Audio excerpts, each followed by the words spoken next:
So ayan, gawa tayo ng short video about day in my life here.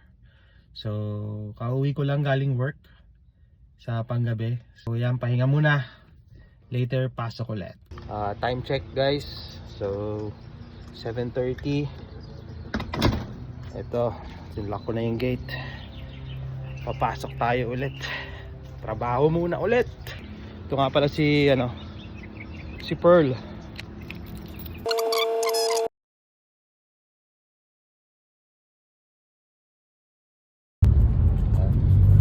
So medyo rush hour, naabutan tayo ng rush hour traffic.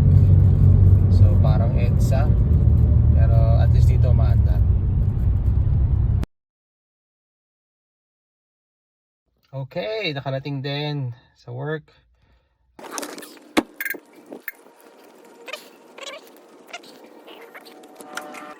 Ayan, binigyan ko ng breakfast yan yung alaga ako, toasted bread. So ayan, natapos na tayo sa alaga. Napakain ko na, palitan ko na. Medyo combative siya kanina eh, kaya medyo mahirap. Kaya kape muna, pang relax. Lunchtime, nag-prepare ako ng steak para sa alaga ko. So yan, inayos ko na siya para prepare for lunch. Then feeding time. Nasa kama lang kasi itong alaga ko, kaya dyan na siya lahat ginagawa.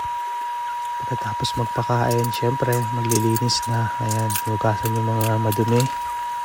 Punas-punas para malinis ang lahat. Ay, natapos na ang pakain. Nalinis na. At ngayon tulog na ang alaga. So, hanggang uwian na to. Waiting game na lang. Time check. 5:40 PM. Kadarating ko lang. So, matulog muna tayo kasi mamaya mapapalaban pa ulit sa panggabi. Good night. Medyo nakapagpahinga ng konti. Kaya papasok na.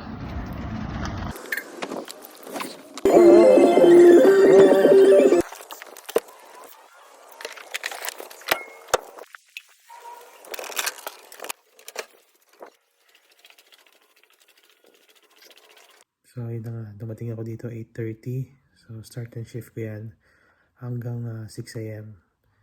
And na-check ko na yung mga alaga ko, so tulog na lahat. Kaya medyo madilim na rito. And then ito ang kasama ko habang matapos ang shift. Netflix time.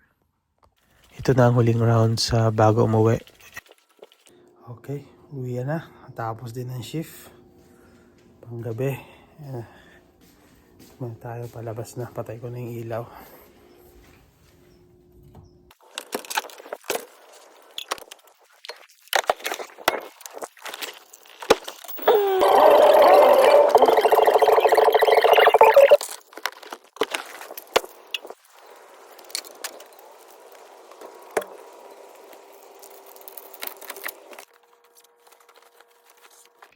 So ito, nandito na ako sa room.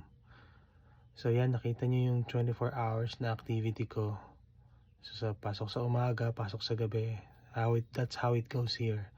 So sa mga magulang, tatay, nanay na nagsasakripisyo para sa pamilya, saludo ko sa inyo. I know how it feels. Pero don't worry, darating din tayo sa finals. Makakasama din natin yung pamilya natin. That's all mga kakuys. Thank you for watching. Tutulog na si Kuya Ray nyo. And total off ko naman this morning. Mamayang gabi pa ako papasok. So follow me for more videos. Bye for now.